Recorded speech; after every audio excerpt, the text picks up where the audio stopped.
Mark Devine, welcome back to the Moving Forward Leadership Podcast, man. It is fantastic to get you back here. Scott, thanks for having me. Nice to see you again. uh, just to let you know, you are still, even though it's been like almost 100 episodes, you are still #1 downloaded on my. Oh, no kidding. Yeah. Wow, that's pretty cool. And I'm not talking by like 2 or 3 download numbers. I'm talking by significant percentage wise. So well done. And it's great to have you back here.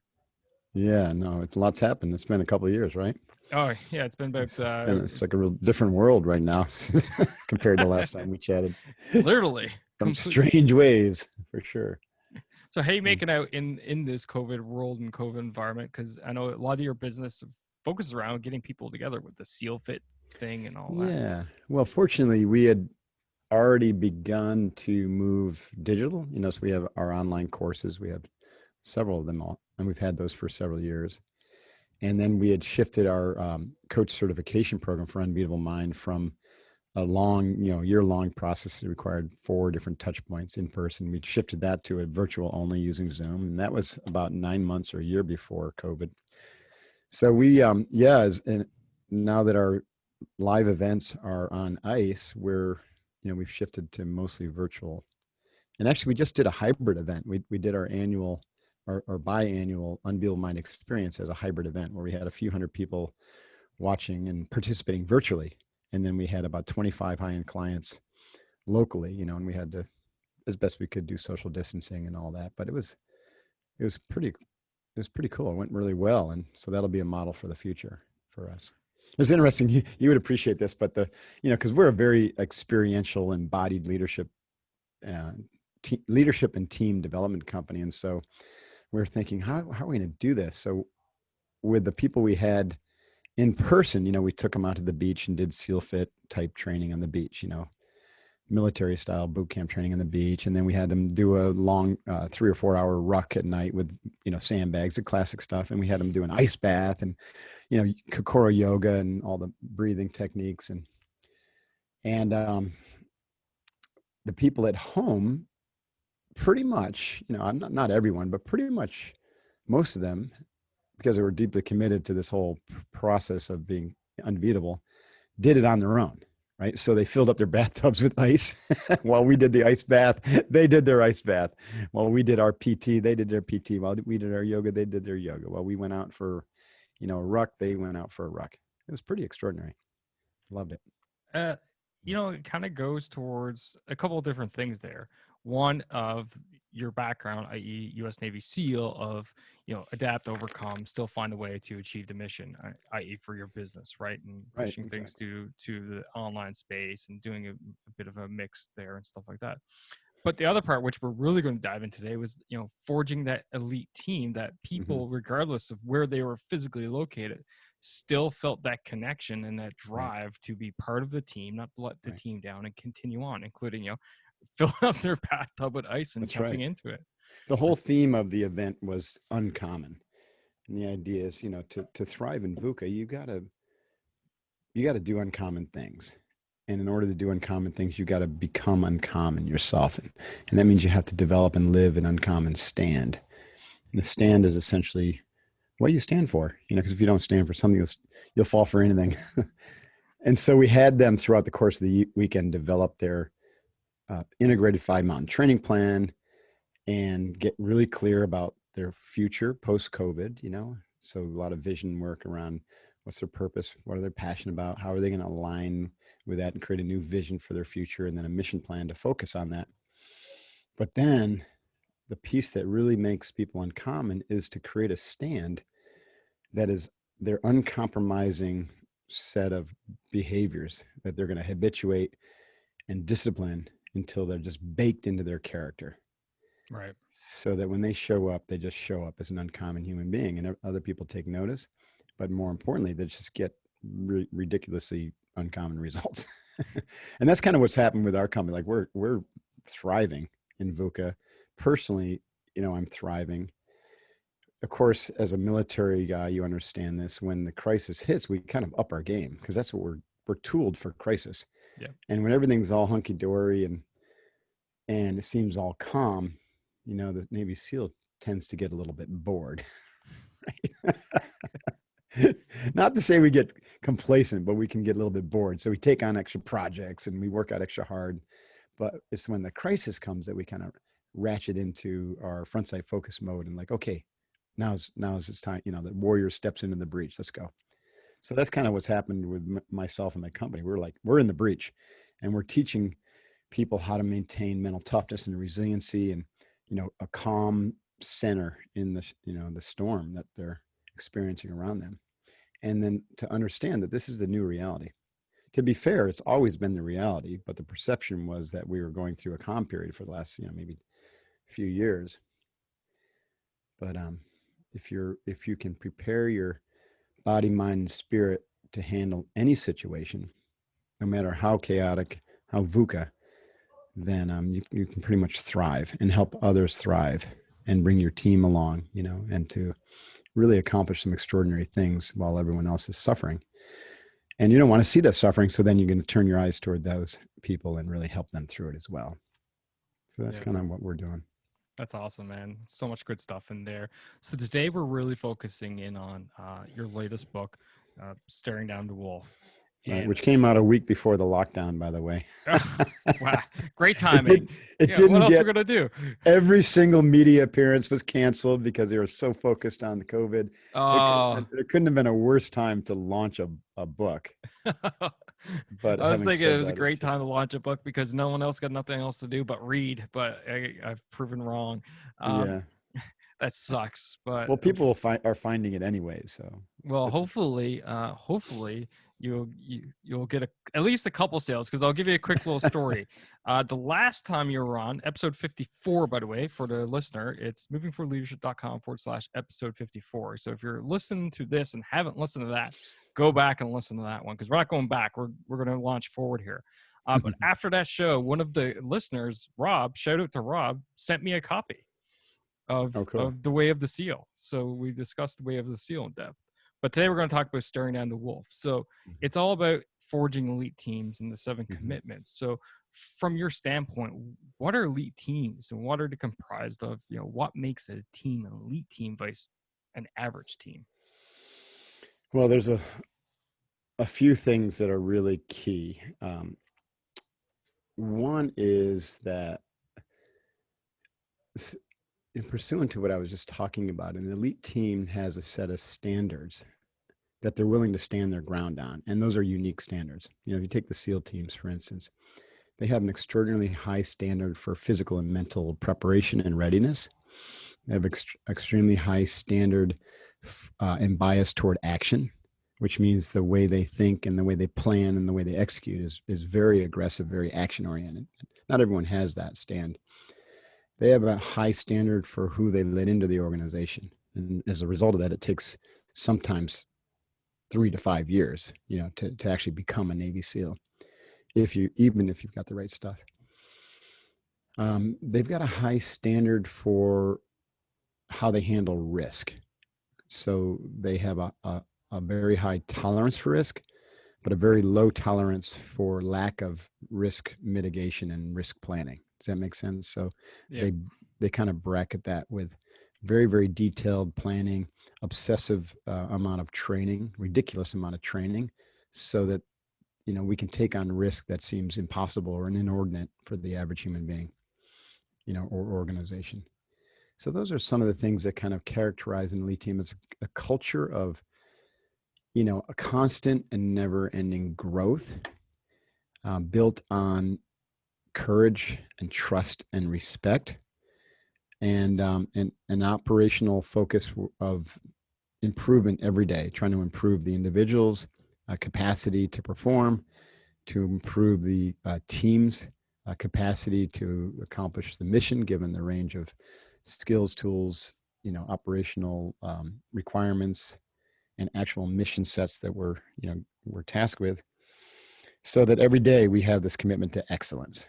Just figure out how to do something better, figure out how to improve the equipment, figure out how to improve the SOPs, always looking at trying to simplify things and do things a little bit better. And everybody gets to have a say in that. It's not like a department of improvement, right? It's everybody has their own department of improvement. even the most junior individual can weigh in on how to improve or simplify a process or a piece of equipment. And a lot of the like entire industries have been spawned by the Navy SEALs. Like the tactical backpack industry was spawned by a friend of mine at SEAL Team 3 because he was a parachute rigger, and riggers are sewers, right? They have these sewing machines when, because they got to sew up parachutes when they rip. And so he just started sewing together tactical backpacks because he's tired of the old, Vietnam era Atlas pack that kept getting issued, to the operators. And I had mine when I got, into SEAL Team 3. And the next thing I know, I see him walking around with what everyone thinks must have been around forever, these really cool tactical backpacks. He had built the first one, and then he created a company called Blackhawk. There's like tens of these examples where these SEALs just innovated stuff, and not just SEALs, but special operators. So they're very innovative, very prone toward constant improvement. And then resiliency is another one. By the way, I'm kind of checking through the 7 commitments here, probably unbeknownst to most listeners, that I talk about in my book, but they're super resilient, right? So we have a mindset that we will fail. It's a necessary condition of success, right? So we don't expect everything to go well. We expect things to go poorly. We train for shit. We train for Murphy to show up, and we're not surprised when it does, which is a really valuable skill for leaders today. We don't have a perfect plan, and we know that the execution is not going to be perfect.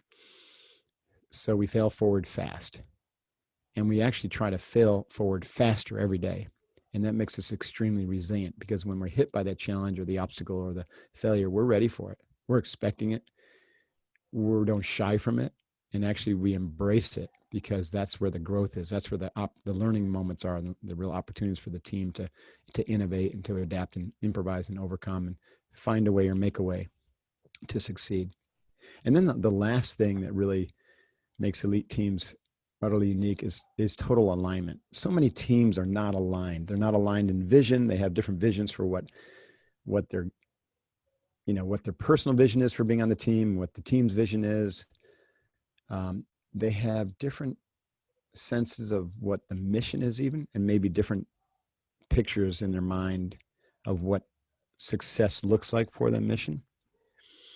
They have different levels of commitment, right? Personal commitment toward the team and toward the mission.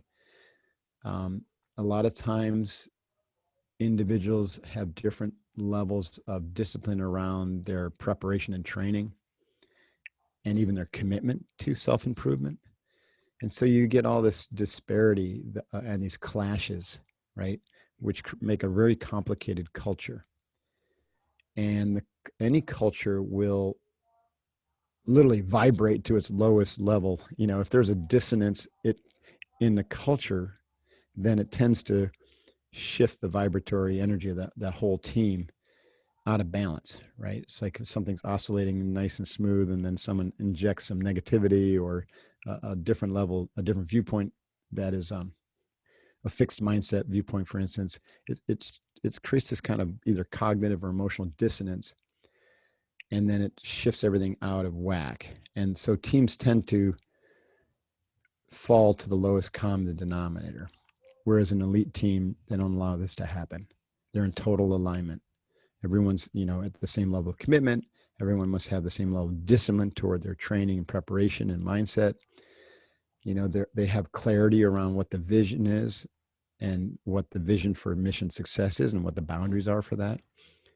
They have clarity around their level of authority as well as autonomy. Sorry about this. And they're able to share this in a really transparent and frequent way through their communication protocols, which as you know, we call battle rhythm, right? So how do we communicate across and up and down the chain of command, and the frequency of that and the type of things that are communicated? That's all thought through and done with, an uncommon level of attention to detail on elite teams. There's a lot there. Sorry. Yeah. Just a couple, 1 or 2 things to unpack there, right? Mm-hmm.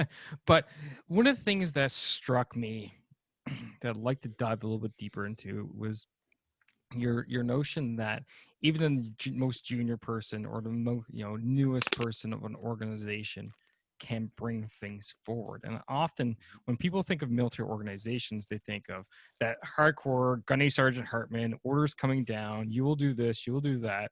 And they often think, especially from special forces perspective, is like, oh, they must be all about that. Everybody's following the order to the exact letter. But the reality is it's not true like that at all. So can we unpack that part of, how we can go about, how leaders can go about, inspiring their younger people to bring these ideas forward? Because a lot of the younger people out there these days are the ones coming with the new ideas. They're the ones that are coming with the new ideas of, tapping into the different social media outlets out there, tapping, using the new technology that's out there. And if the organization doesn't have that culture already of enabling these new folks to bring these ideas forward, it's just going to falter and leave. That's right. Yeah, innovation comes when a new idea gets paired with a known methodology, and something that works better comes out of that. Sometimes, but rarely, a new idea and a new methodology will spring forth that completely replaces something old. But usually, it's where the new and the old kind of mix and mash up, and then you get some sort of incremental or leapfrog innovation. And it's very difficult for someone who's done things the same way, over and over throughout the years to really think outside that box, right? So that's why it's important for leaders to constantly empty their cup and let go of what they know and what they think they know, to open up to what they don't. And simultaneously, it's important for young leaders to respect that there's, not everything's meant to be thrown out, right? Because you oftentimes throw the baby out with the bathwater. And so you want to look at what's working, but how to improve something. And if in that process you see that it does need a complete overhaul, then great, but work together to create that overhaul, because there might be second and third order consequences that you don't see as the young guy that the older, the more seasoned veteran might see. So it really is kind of a dance. It requires just respect from all parties, right? So I can see this both ways. I've seen it where the old timers don't have respect for the young timers because they lack the experience, and the young timers don't have respect for the old timers because they're old school, and they're on their way out, or their systems obviously have, they always think there's a better way to do it when you're young and looking forward. And the older folks are looking backwards saying, well, we've already tried that. So you need to have respect on both sides of the equation, right? How do we develop that respect? It's where everyone on the team is doing things where they share experiences and they share vulnerabilities, they share training, they share risk. And so the young guy, let's say an example of the military, the young guy gets to see that the older guy actually has some tremendous experience on, and operationally in certain things that, they don't, and that experience could save their lives. And then the older guy sees that the young guy has a tremendous amount of energy and inspiration and new ideas. And so they're willing to, more willing to accept those ideas and that energy, because they're training together and they're sharing risk together, right? So that's kind of uncommon, right? So that requires that teams learn to grow both horizontally and vertically. And what I mean by that is that teams will do things to improve their skills for things that they already know how to do, or things that they need to know how to do. And those skills, we're always training. In fact, most organizations and most teams, that's all they do, is training new skills, and that'd be akin for the military unit to go out and refresh their shooting skills and refresh their jumping skills or their diving skills. These horizontal skills are necessary, and they increase the capacity of the team to get the mission done, but they don't change the human beings who are doing them, right? It's the same person. The person I am, Mark, before I do the 1 week shooting course, is the same person as I am when I finish the 1 week shooting course. Those are horizontal skills. So they do those together, but they also engage in what we call vertical development. And vertical development is a type of development where it changes the character of the individuals. And what this looks like, and what we're starting to work with the SEAL teams, is when a team can commit to actually doing breath work and mindfulness training together and visualization together as a team. And so through that process, they're improving their capacity to get mission accomplishment because, hey, the breath control is going to make them calmer as a team. It's going to bleed off stress. They're going to have more confidence that, you're not going to wig out or your teammate's not going to wig out. Great, check. But also that breath control, the breath training has a serious effect on your capacity to see more. It's going to change your brain over time, through neuroplasticity. To be able to, entrain yourself into more of a flow state, and you're going to feel more connected to your teammates. So you tend to have this sense of growth beyond just being able to shoot better, right? You have this sense of growth. Same thing with mindfulness, right? You're going to see patterns. You're going to be able to eradicate kind of negative conditioning, which allows to greater situational awareness on the battlefield, as well as greater control over any kind of reactionary conditioning that might get in the way of a good decision. Right? It's very important for that as a leader. And so, those skills, which are the softer internal skills, tend to lead to vertical development. And there's other skills too, like really, really teaching the team to move beyond their own needs and to take care of their team's needs, and also to have a definitive teammate that you are responsible for. So that's like in the SEALs, you take care of the team and the team's gear and mission first, then you take care of your teammate, and your teammate takes care of you. And in this way, you're always watching someone else's back and someone's watching your back. And this has a profound effect of creating a greater depth of relationships and connectability with other humans, which then extends to your ability to be a good leader and a good follower, a good teammate. These are all skills we call vertical development skills. So when you combine vertical and horizontal development skills into your training plan, man, it really does open up a whole new vista for teams that bring great trust and respect, which are the glue and the grease that allow teams to really operate at an elite level. Love it. Absolutely love it. Now, one of the common themes I keep hearing over and over out of you right now is respect. And Sure. you have that, as one of the 7 commitments in the book as well. Mm-hmm. So obviously this is a super important thing, and and it obviously is part of it. Part of the glue that forges these elite teams. So how do leaders go about, what are some of the best ways for leaders to go out and ensure that, they have an organization that embodies respect, has a culture of respect for everybody up and down the chain of command, horizontal, lateral, whatever? Mm-hmm. The first 3 commitments are instrumental. Everything's built on those. First is courage, then trust, and then respect. So without courage, you'll lack respect in an organization. And what I mean by courage is the courage to, as a leader, and everyone's a leader. So either you're leading or you're following, and those roles kind of shift and change. I'm not talking necessarily about positional leadership. Although if you're a positional leader, then obviously that you have to pay a special attention to this, because you could be the limiting factor or the limiting energy of your team if you're not courageously looking at your flaws, looking at your biases, looking at your emotional shadow and how you show up with a team, right? And this is why 360 feedback is so critical. When I did one of those a few years ago, it was like getting hit over the head with a 2x4. It's like, holy cow, here I am after all these years, I teach elite teams and leadership, and this is still how I'm showing up in certain ways with my team. And so I was able to, humbly admit that I still flawed as a leader, and take action to improve, certain aspects of my character so that I could show up more authentically and lead better. So great humility and transparency and follow through are required, right? When or come out of courage.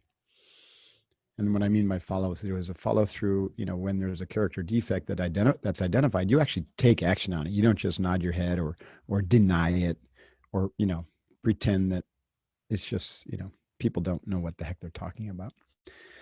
So when everyone commits to courage to show up authentically, with humility, to check their egos at the door, to radically improve the quality of the team experience, starting with themselves, then trust starts to really grow. When trust is an incremental thing, it takes a long time. Trust is built one action at a time, one follow through at a time, one, authentic conversation at a time. But it can be stripped away in an instant.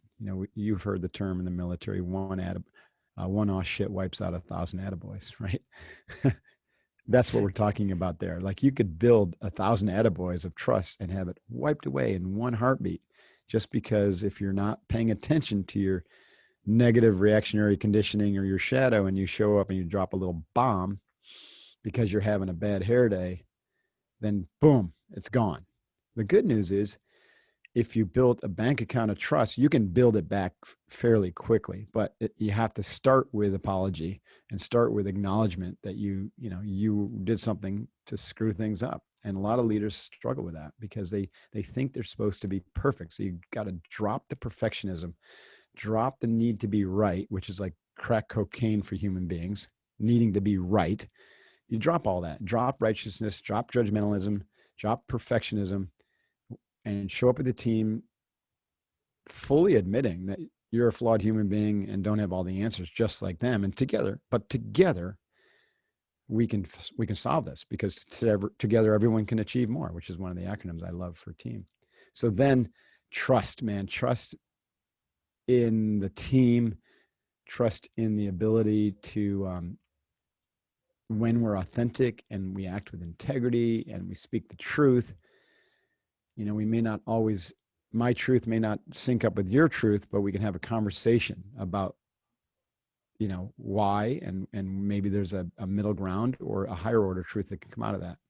I love the saying that the definition of high intelligence is when you can hold two contradictory truths in your mind and not go crazy, right? And that's what a good leader and a good team can do. Like, you come and you have a truth, and I come and I have a different truth, and they clash. Instead of me judging your truth or thinking I'm right, we examine those two things. We hold them up and we look at them. We're like, oh, wow, these are consistent within our points of view or our perspectives. But by combining these two and stripping away this and that, and maybe creating a simpler model, we can actually create a higher order truth, which is going to be more effective and lead to less second or third order consequences. That can only happen if there's tremendous courage and trust amongst the teammates, right? To not feel like they're going to be judged or backstabbed, or, you know what I mean? All that kind of subtle communication stickiness that happens in organizations, right? So you open up to more authentic and vulnerable communications around how to get stuff done, and the effect of, your energy and your personality on the team and that type of thing. And once we start to have those conversations at that level, the depth of respect, both for yourself and for the team, starts to really, really expand. Because again, respect is when you recognize that we're not perfect, but I'm willing to admit that and to work on myself every day. And when people show up every day with that attitude, that growth attitude, and are willing to admit when they screw up and are willing to help others, through challenging times, then, there's nothing but respect all around. Those three attributes, or those three commitments, and I call them commitments because they really are, they're practices, a set of practices for each one. There's a set of practices that you can work on daily to be more courageous, like we talked about, and more trustworthy, so that you can, show up with, have more trust, for yourself or your actions. And then also there's practices around being respectable, and to respect others. And that's the foundation. Without that, like, if you try to jump right toward alignment or right toward excellence, and a lot of people do that. They focus on going right toward the processes or the behaviors without working on the intentions and the attitudes and the mindset. And it doesn't work, because it all starts with intention, attitude, and mindset when it comes to leadership and teams. Love it. Absolutely love it. And so much truth in there. And, yes, the acronym you said, that was a very American one. We don't use that one up here in Canada, but we have our similar ones, right? Yes. uh, but one of the things that really comes out there is, dropping the ego. As leaders, we have to let our egos go. We can't let it get the best of us, because if not, then we're going to start people are going to start losing respect for us, because Mhm. we think we know it all, like you said, and that drive as human beings to seem like we know it all. And it almost Mhm. sounds counterintuitive. Now, one of the things that you've mentioned, which someone, if they're looking at the outline of your book, you say one of the 7 key principles is excellence, but at the same time, you say, well, you don't have to be right all the time. Right. And that almost could sound, a little bit counterintuitive, a little bit oxymoronish. Like, well, how is it that we can be excellent and have a commitment, a key principle of commitment to excellence, but at the same time be wrong? How is that? Well, that's a great question. Excellence really has to do with behavior and action, whereas being right and wrong has to do with intention, attention, and mindset, right? So another way to say that is excellence has to do with the exterior domain, right? And trust, respect, and courage have to do with the interior domain, right? The field of your potential versus the field of performance. So excellence, another way to look at excellence is the saying that we always had in the SEALs that the way you do anything is the way you do everything. Well, that's partially true in a kind of a platitudinous sense. But what was really speaking to is like if you pay attention to detail and you do, and you're able to focus on your one task and not multitask and not, throw your attention all over the place. So if your intention is to put your attention on the singular task, which is the right task for you to do right now, which is tied to your mission. And then when you take that action with enough mindful awareness and attention to detail that it is an excellent action, meaning it's like as perfect as you can make it, knowing that there's no such thing as perfection. There's only perfect effort. And that is excellence. So you see how those link. And if we strive for excellence in the small things, then the big things tend to work themselves out and you have a much higher degree of success, given the fact that the bigger it is, the more complexity is going to be involved. And no plan survives contact with the enemy or reality. So that's where the attitude that, it's not going to be perfect. And part of my excellence is to be prepared for challenges and obstacles and setbacks and failure and to have a contingency plan and then to rapidly assess the situation and activate the OODA loop, figure out what's going on and observe it and orient yourself to it and make a new decision and then act on that and radically focus on that, right? So excellence is about a set of behaviors, habits, and actions that lead to excellent results and constant improvement. But that's all built upon intention, attention, attitude and mindset, which are all interior and have to do with non-action, but about everything that precedes action.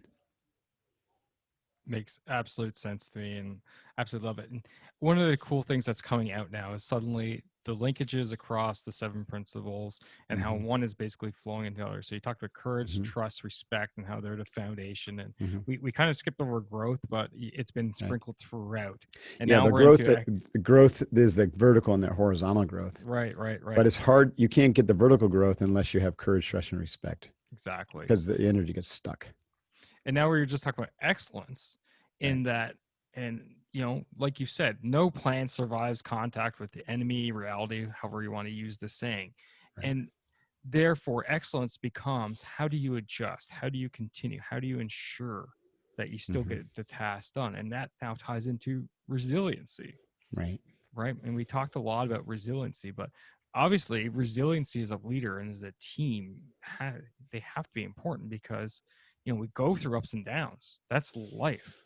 Mm-hmm. We're in a major down right now for some people, and others are major ups depending on what type of business that you're in. Mm-hmm. So let's dive a little deeper into the resiliency aspect, shall we? Sure. Resiliency for us, there's so many ways to look at resiliency.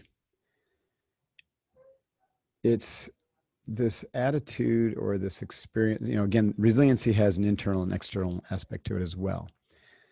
The internal aspect is yesterday's done, right? The Navy SEALs said the only easy day was yesterday. That's basically saying, hey, it's over. So therefore it's easy. In your memory, it's easy. Yeah, you did this, you did that, you kicked ass, you took names, you had these things. That's easy. But what are you going to do today to exceed that, right? What are you going to do today to thrive? And so we don't dwell in the past and we don't dwell in the future, right? You plan the best you can with a good enough plan for the future. You let go of regrets and any attachment to your accomplishments or failures of the past, whether it's yesterday or more distant past. And you show up today with everything you got. We call that one day, one lifetime. You show up today with everything you got. And to be fair, as a warrior, as you know, today might be the last. So you better be present and show up. So you're there for the team and the mission, and you're aware if it is your last day. Now, with that attitude, we tend to become really resilient because we just show up day after day doing the best we can, eradicating the regrets from the day before, planning for the future, then letting go of attachment to it. And then we get all this energy to focus in the now moment during the day on our mission, on our tasks, on our projects. I can't think of any other kind of definition or way to describe a highly resilient human being, because in the now moment, it doesn't matter what's happening. You're always going to be able to respond effectively because you're not burdened with the past and the future, and you're able to tap into that situational awareness and that mindful presence that we've been practicing as a resilient human being, which allows us to respond positively to the situation. And then we move on to the next target, next task, next project, next mission. And we're always learning, we're always growing. And when we really get blown over by something like COVID, where it's like knocks us off our feet, then we have the tools and the skills to get up and dust ourselves off and immediately ask, wow, what did I learn? This is a great opportunity to really, really learn, because that was a big one, right? That was a big wave and it knocked me on my ass. What did I learn from that? We tend to kind of blow off the little ones, although there's great learning in the little things that kind of get us sidetracked. So we want to learn from everything during the day. So resiliency is about learning and growth and just acknowledging that there is no such thing as failure, just different ways of accomplishing things. Recognizing that the challenges will be there regardless of whether I want them to be or not. No matter how much I plan or how good my team is, they're going to be there. And to prepare for them, be very adaptable. I love the kind of the positive acronym for VUCA. VUCA, of course, is military acronym for volatile, uncertain, complex, and ambiguous. And the positive version of that is, what gets us through volatility is vision. What gets us through uncertainty is understanding, common understanding. What gets us through complexity is clarity about our mission and about our intention, and our actions. And what gets us through ambiguity is adaptability. And if you can have vision and understanding and clarity and adaptability, then you're very resilient as a human being. And you do that by taking things one day at a time and really applying all the different principles and commitments we've been talking about on this podcast. Love it. And I love the part where you say, there's basically no such thing as failure. It's just pick a way of explaining it, but just new ways of learning, different ways of learning. Right. And it's how you react to it and ensuring that you take the best out of the situation. That's right. And that's what leaders do. And that's how we forge these elite teams, as you obviously know, because you've been part of some of the world's most elite teams. Right. Right. And the last part that you were getting at, I could see alignment coming in, ensuring the Hmm. vision and the mission and all of that, Hmm. through that resiliency, alignment has to come into play, and making sure that, I would assume, making sure everybody's on the same page, everybody That's right. understands. And this So, is where you can see that this becomes not a linear thing, but like a self-reinforcing or almost a holographic right. um, thing where all these, because the alignment then reinforces resiliency, it reinforces excellence, so it has almost a backward flow to it. It reinforces growth, because if you're out of alignment, all those things could be out of whack, you Mm-hmm. know. So alignment then feeds courage in the other direction in a circular way, which then breeds more trust and respect, which then accelerates growth. And then people are then, the team is then more motivated for excellence, and they take on bigger missions because their vision is expanding, their confidence is expanding, which makes them more resilient, right? Because they're dealing with bigger challenges and having bigger setbacks, which means they're learning and growing more. And then they have this desire or kind of urge or compulsion to be even more aligned, because think of like SpaceX, for example. Like, how aligned is that organization around a mission to colonize Mars? And then in order for that to happen, they're extraordinarily courageous. They've got great trust and respect. I know this, I've spoken to them. And they're very much of a growth organization, right? Because they have to have honest and vulnerable conversations. Like when I spoke to them, they're like, yeah, we're kind of scared that we're going to kill a human being, the first time we send them up to space. And how can we deal with our stress and our fear? Because we're not astronauts or Navy SEALs, we're just, we're technical people, we're launch control. So they're really growth oriented and committed to like ridiculous excellence every day. They're tweaking, trying to figure out, and they don't fear failure. Obviously, you know what I mean? How many times Yeah. do they fail, and Elon and the rest of the team just sloughs it off as like, that wasn't a necessary failure because we learned something incredibly valuable. So they're very resilient and aligned. I remember watching a video with Elon, and he was explaining how they were basically at the brink until they actually got the successful launch. He's like, "Yeah, we're gonna go one more time, Yeah. and if it doesn't work this Yeah. time, We fold it up, we're go home. done." Right. Mark, man, this has been fantastic. So great chat with you again. I got one last question about the book that I've been dying to ask you since it came out, and that is, who's the wolf? The wolf Who's is the wolf that we yourself. need The that we need wolf to is stare down? the wolf is yourself. It's a metaphor of the fear wolf that resides in your head, which is negatively biased and is what holds you back. And the courage wolf, is in your heart. That's the, a metaphor for all those positive internal qualities that you cultivate through the internal practices and through vulnerability and authenticity and whatnot. But the fear wolf is in your head, is the aspect of you as a human being that, as we mentioned earlier, or as a leader that wants to be perfect, wants to have all the answers, thinks that they need to be the one with a bold vision and is going to, have all the right answers. So staring down the wolf means you stare down the bias toward perfectionism, stare down the bias toward not sharing as much of yourself and putting a mask on with one team and a different mask with your leadership team and a different mask at home with your family. Staring down, I don't know if I said this already, but perfectionism and fear of success or fear of failure. There's so many, Right.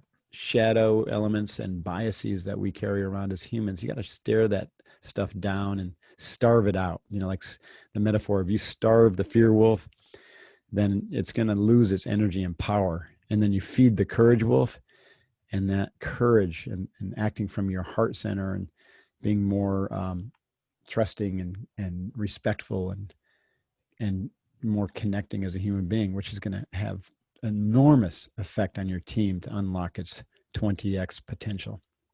So starve the fear wolf, feed the courage wolf.